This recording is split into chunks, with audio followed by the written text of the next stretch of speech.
Iniciamos el viaje por esas páginas donde todo es posible. Entre libros.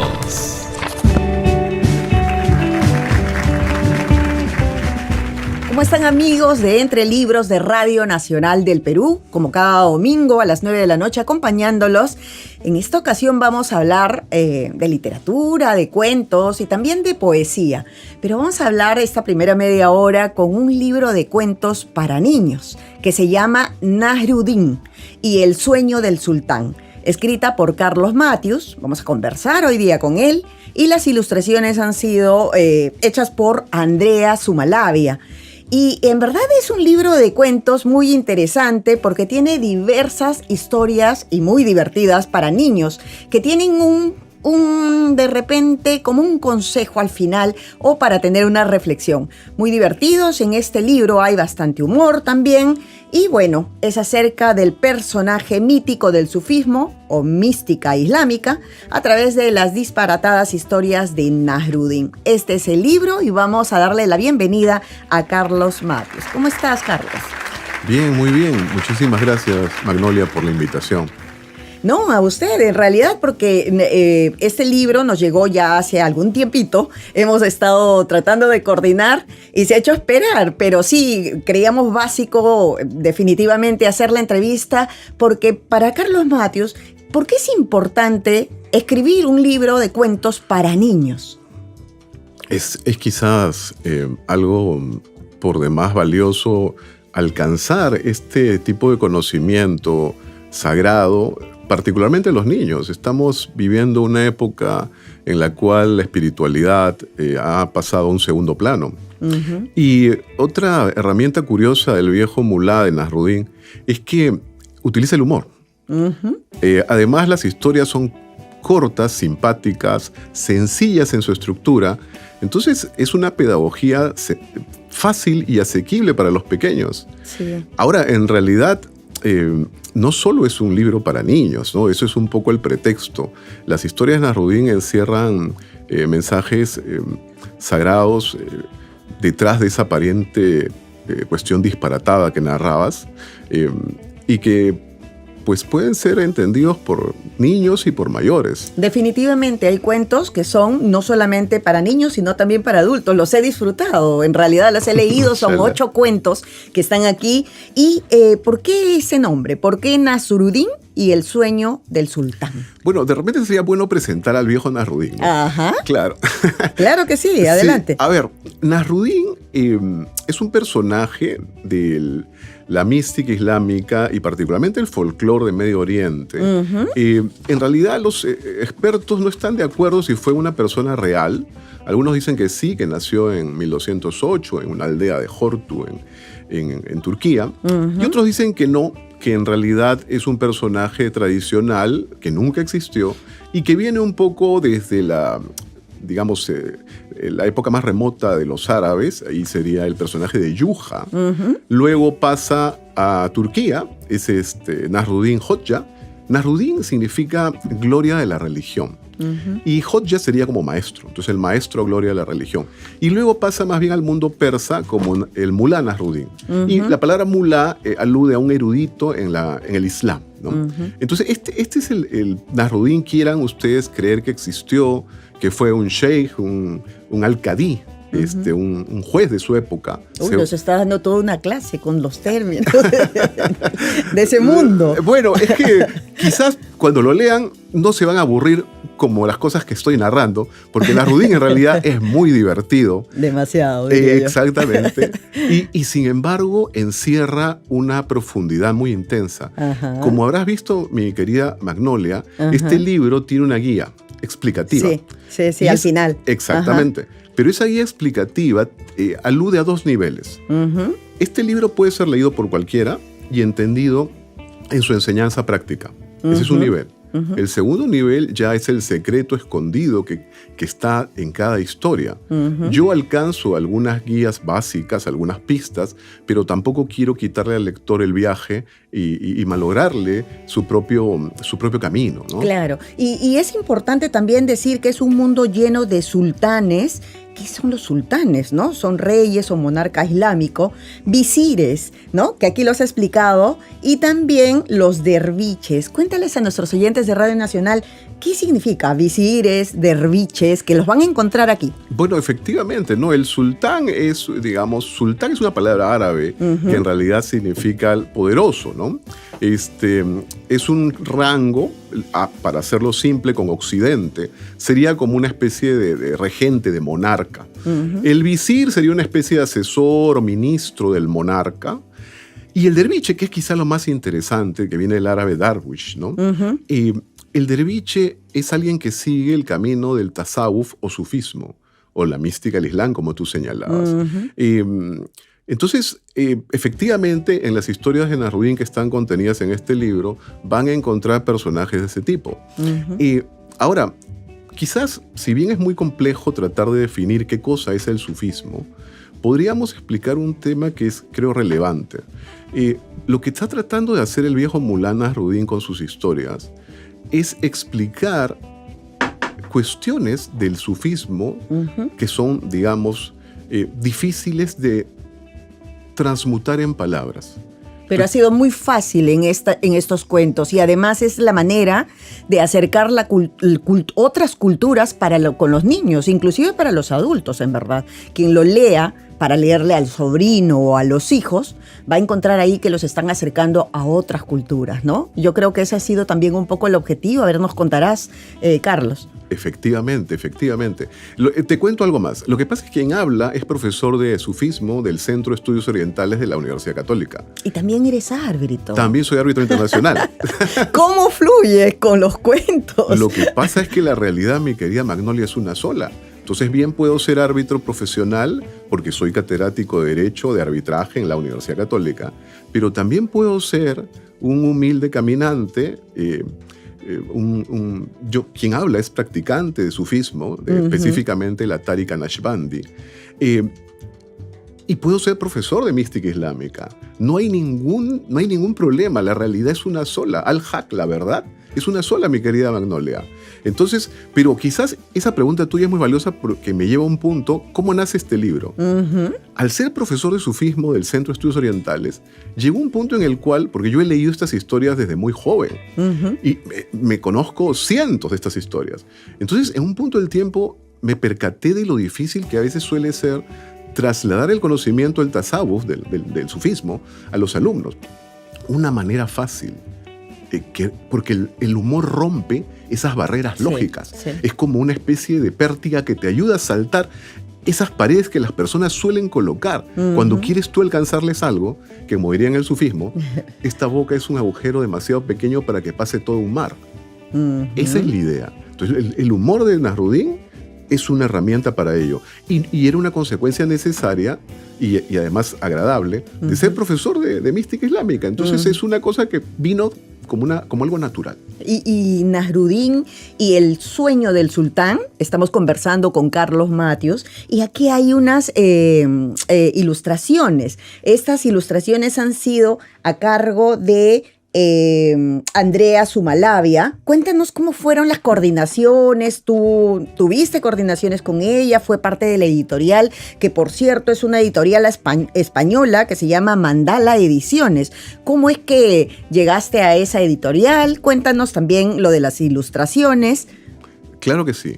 A ver, primero, quien habla trató de encontrar alguna editorial en nuestro país, digamos inicialmente. Tristemente, toqué algunas puertas, pero no se abrieron. Así que luego comencé a ver, lo que pasa es que como árbitro y catedrático de arbitraje, he publicado libros en varios continentes, incluido España. Tengo muchos libros publicados en España. Entonces me parecía natural, digamos, como tú bien me preguntabas, todo es lo mismo, el catedrático o el profesor de sufismo. Entonces, bueno, España siempre ha sido un lugar en que he publicado mucho y publico. Dije, bueno, tocaremos puertas, y se abrieron inmediatamente. Sí. Y fue Mandala Ediciones, que es una editorial muy potente allá de Madrid, y que además está vinculada a temas diversos, entre ellos la mística. Y tienen un formato muy bonito, colorido por dentro, con las ilustraciones de Andrea Sumalabia. Miren, letra grande para quienes ya vemos cada vez menos. Es verdad. Y para contarles, porque en realidad los libros a veces no solo lo toman los niños, sino que los padres o los tíos o quien quiera que fuere y le lea un cuento a un niño es bastante valioso, en verdad. Y recordaba, te digo, cuando estuve leyendo estos cuentos, yo de pequeña leía las fábulas de Esopo, entonces tenían un mensaje al final y me dio mucha risa porque tiene bastante humor, pero también sentía que aprendía, inclusive yo a esta edad, algunas cosas, ¿no? Hemos leído tantos, de repente te atreves a contarnos una historia. Por supuesto, y para no dejar algo importante, Ajá. Andrea Sumalabia es una gran ilustradora, radica en Francia y es hija de un reconocido escritor, ¿no? Uh-huh. Ricardo Sumalabia. Sí, a quien hemos entrevistado aquí por su libro Mientras huye el cuerpo también. Ajá. Sí. Es reconocido. Y entonces fue una coordinación constante entre el editor, quien habla, y la ilustradora. Uh-huh. Cada una de esas ilustraciones ha pasado por varias fases y su trabajo es soberbio. Es una de las cosas, creo, Sí. más hermosas que tiene el libro, amén Ajá. del mensaje, ¿no? En cada cuento van a encontrar, ¿no? Las ilustraciones están bien bonitas y además te ayudan un poco a complementar lo que lees, ¿no es cierto? ¿Y qué otra cosa es que, o sea, anteriormente sí no habías escrito cuentos de esta naturaleza? No, es mi primer libro de cuentos para niños. ¿Cuándo los escribiste? Es durante el transcurso del año 2023 y el libro se publica en diciembre de 2024 en España. Uh-huh. Ahora, para escribir un libro de cuentos de niños, en realidad voy a preguntarte, ¿cómo era el Carlos de niño y el Carlos adulto? Te responderé y luego te contaré el cuento que me pediste. Sí, claro que sí. Bueno, pues en realidad yo tengo pendiente el tema de ser escritor de cuentos para niños desde que soy muy pequeñito. A mí me ha fascinado la literatura toda mi vida. Inclusive en un punto de mi vida pensaba no ir a Derecho, sino irme a Literatura. Uh-huh. Pero al final el destino tiene su propia lógica. Así que terminé como abogado y árbitro. Uh-huh. Pero de algún modo la literatura me ha perseguido durante toda mi existencia. Por ejemplo, quien habla tenía la costumbre de narrarle cuentos a mi madre. Mi madre ya falleció hace 5 años. Uh-huh. Pero yo la hacía dormir contándole cuentos que los modificaba. Y cuentos infantiles. Entonces mi madre era una persona, digamos, robusta. Entonces simplemente todos los personajes eran cerditas, ¿no? La cerdita egoísta, ¿no? La cerdita y el lobo, etc. Uh-huh. Y luego con mi esposa he hecho lo mismo también. Entonces en realidad ya esto es una latencia de la cual no podía escapar. Uh-huh. Y te narro una historia de Nasrudin. A ver. Y voy a narrarte una que no está en el libro para no quitarle el disfrute a ninguno de los futuros eventuales lectores. ¿Y cómo se llama este cuento? A ver, es una historia de Nasrudin en la cual él llega un viajero a su casa. Bueno, Nasrudin está en su casa tranquilito y de repente llega un viajero, entonces ingresa, ¿no? Y se da cuenta, lo saluda, ¿no? Ya sabes, el mundo islámico, ¿no? As-salamu alaykum, ¿no? Y lo saluda y el mulá, alaykum salam, se sienta y observando la casa de Nasrudin se percata que Nasrudin solamente tiene un tapetito donde duerme, tiene una pequeña jarrita y tiene como una cocinita. Uh-huh. Y entonces le dice, pero mulá, solo tienes estas 3 cosas. Y le dice, ¿y qué te extraña? Pero tú no tienes casi nada. Sí, pero yo solamente estoy de paso. Y el mulá lo mira y le dice, yo también. Esa era la idea, ¿no? Así Esa es la idea. En el mundo estamos de paso. Apenas si somos, esta vida es un suspiro, ¿no? Mashallah, sí. Lo has entendido todo. Ajá, de verdad. Y a mí sí me gustaría contar este cuento de Nasrudin y las 2 preguntas y Por después favor. te voy a pedir, porque es cortito, pero muy gracioso también. Un día en la plaza de la ciudad, Nasrudin colocó un cartel que decía: se contestan 2 preguntas sobre cualquier tema por 70 monedas de plata. Un hombre que pasaba por ahí y que tenía 2 preguntas muy urgentes que hacer, le pagó el precio indicado y preguntó: ¿no es acaso muy caro cobrar 70 monedas de plata por solo 2 preguntas? Y el mulá respondió: sí lo es. Segunda pregunta. No, y cuentos como ese van a encontrar aquí. Hay 8 cuentos, repito, aquí en Nasruddin y El sueño del sultán. Ya nos va a contar Carlos dónde es que podemos conseguirlos también. Si este libro, como decíamos, ayuda a de repente aproximarse a los niños a otras culturas, ¿qué recomendación tienes para los padres que de repente somos un poquito también responsables de hacerle la lectura para los niños, o los abuelos, o quien quieras? Invítalos, ¿no? A que puedan leer este libro también.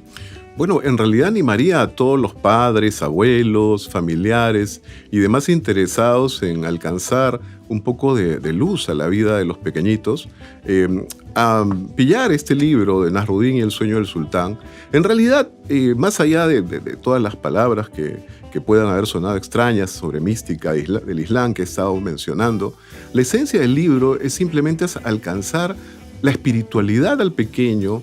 Además hay mucho humor, hay mucha cultura. Aquí hay la posibilidad de acercarse a otra cultura que es el mundo islámico, el Medio Oriente. Además, son historias sencillas que inclusive, más allá del sufismo que está detrás, pueden enseñar al pequeño y adentrarlo en el mundo mismo de la literatura. Así que animaría, inshallah, a todos aquellos que quieran compartir con sus hijos, sus familiares pequeños, un obsequio de este tipo. Los animaría a pillar el libro y a aprender un poco, ¿no?, de quién es este personaje que tiene cientos y cientos de historias tradicionales. E incluso, por ejemplo, te comparto algo, mi querida Magnolia. El otro año, en el Centro de Estudios Orientales, vamos a lanzar un curso. Así es. Qué interesante. De Nasruddin, las historias explicadas, la idea de la narrativa que está detrás, pero también como metatexto posterior a este asunto, alcanzar el sufismo, entender a través de Nasruddin qué es esto del sufismo. Y como hemos estado mencionando algo que es muy difícil de explicar, me permitiría decir lo siguiente, ¿no? Todos los sagrados que recorren las personas diversas, el cristianismo, el budismo, el islam o cualquiera que hayan decidido seguir, esconden una verdad que no se puede transmitir con palabras. Detrás de esas formas, como por ejemplo el cristianismo, el ir a la iglesia, la confesión, etc., hay algo que es un efecto real de todas esas formas. Es un silencio de la conciencia, es una aproximación espiritual que no se puede explicar en palabras. La idea de este libro es aproximar a adultos y pequeños a eso que las palabras, lamentablemente, no pueden alcanzar plenamente. ¿Y han tenido alguna relación con las escuelas, de presentarlo en alguna escuela o algo? No, aquí en el Perú particularmente no. El libro es uno de los más vendidos de la editorial Mandala en España. Eso sí ha sucedido. Entiendo que acá, lo que pasa es que este libro, y ahora voy a lo que me decías, cómo se consigue. Este libro lo pueden conseguir a través de la web. Hay multiplicidad de librerías europeas que lo venden y lo ponen en la puerta de la casa. Ya en Busca Libre, ¿no? También lo podemos conseguir. Está en Busca Libre, está en Amazon. En todos los servicios virtuales lo pueden coger y en 8 o un poco más de días tienen el libro en sus domicilios. Y yo te hacía justamente esa pregunta de qué papel cumplirían los padres o las personas que van a leer, los adultos que pueden leer este libro, porque aquí tiene una explicación cada cuento. Tiene esa aproximación que si no hemos terminado de comprender de repente ahí, aquí hay una explicación bastante sencilla de cada cuento, ¿no?, para poder entenderlo a mayor profundidad y para poder quedarse con ese mensaje. Y como repito, también hay una guía de lectura donde dice, por ejemplo, el primer párrafo: Nasruddin es un personaje mítico del sufismo que para algunos habría nacido en la ciudad turca de Ordu en el año 1208. Su nombre significa gloria de la religión y a este se le suele sumar el título de mulá, erudito en la ley islámica, o hodja, maestro. ¿Lo he pronunciado bien? Hodja. ¿Ves? Entonces,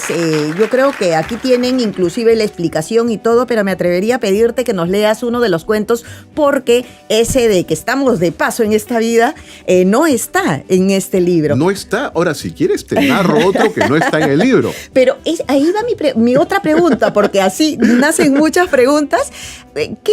¿Qué viene después de esto? Por ejemplo, el que estamos de paso debería de estar también en algún libro. Eso es absolutamente cierto, Magnolia. Puedes dar.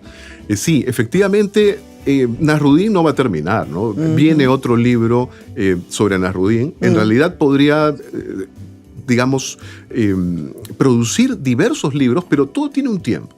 Todo el tiempo, no hay prisas, pero efectivamente este no es el primer y último libro de Nasrudin. Perfecto. O sea, la mística del Islam tiene mucho que dar. No, y queremos más de Nasrudin, definitivamente. Me incluyo. Mashallah. Entonces te voy a contar un cuento como me lo has pedido. Uno cortito. Un día Nasrudin estaba fuera de su casa, de noche, ¿no? Buscando algo. Entonces sus vecinos que llegan a verlo le dicen, mulá, ¿qué hace? No, que se me ha perdido la llave. Bueno, te ayudamos. Así que comienzan todos a buscar la dichosa llave. Ya pasaban las horas, ya el cansancio los agobiaba, y le dicen, mulá, ¿pero estás seguro que has perdido la llave por aquí? No. La he perdido dentro de mi casa. Pero si la has perdido dentro de tu casa, ¿por qué estás buscando acá? No, es que aquí hay más luz. Esos son los cuentos. En cada uno de ellos yo he terminado con una risa, ¿no? No sonrisa, no voy a decir, sino que he reído un rato con los cuentos. Por ejemplo, también me llamó la atención ese de Nasrudin y el burro que sabía leer.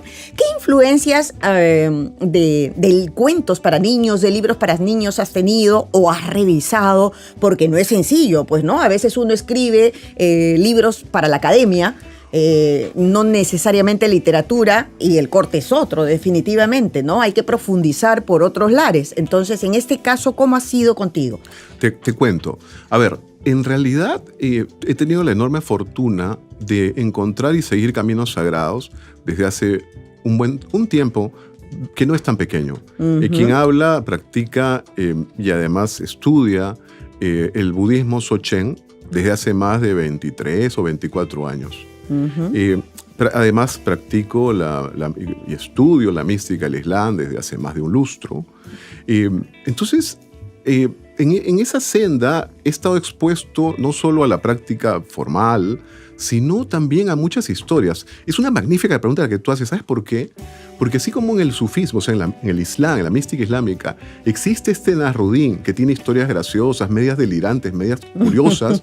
Date cuenta, volviendo a Occidente y luego nos vamos al mundo nuevamente de las místicas. Nasrudin es una suerte de Don Quijote. No sé si te has dado cuenta. Porque parece loco, pero sin embargo todos sus actos y enseñanzas son de una cordura potentísima. Bueno, sí, ¿no? Y tiene humor. Tiene mucho humor. Tiene mucho humor. Otra, el budismo japonés, el Zen, tiene, por ejemplo, unas herramientas que se llaman los koan. Y estos koan son, frases que tú las lees o preguntas que las lees y que parecen delirantes, no le entiendes. Por ejemplo, ¿no? Un aplauso con las dos manos suena así. ¿Cómo suena un aplauso con una sola mano? Ay, pues.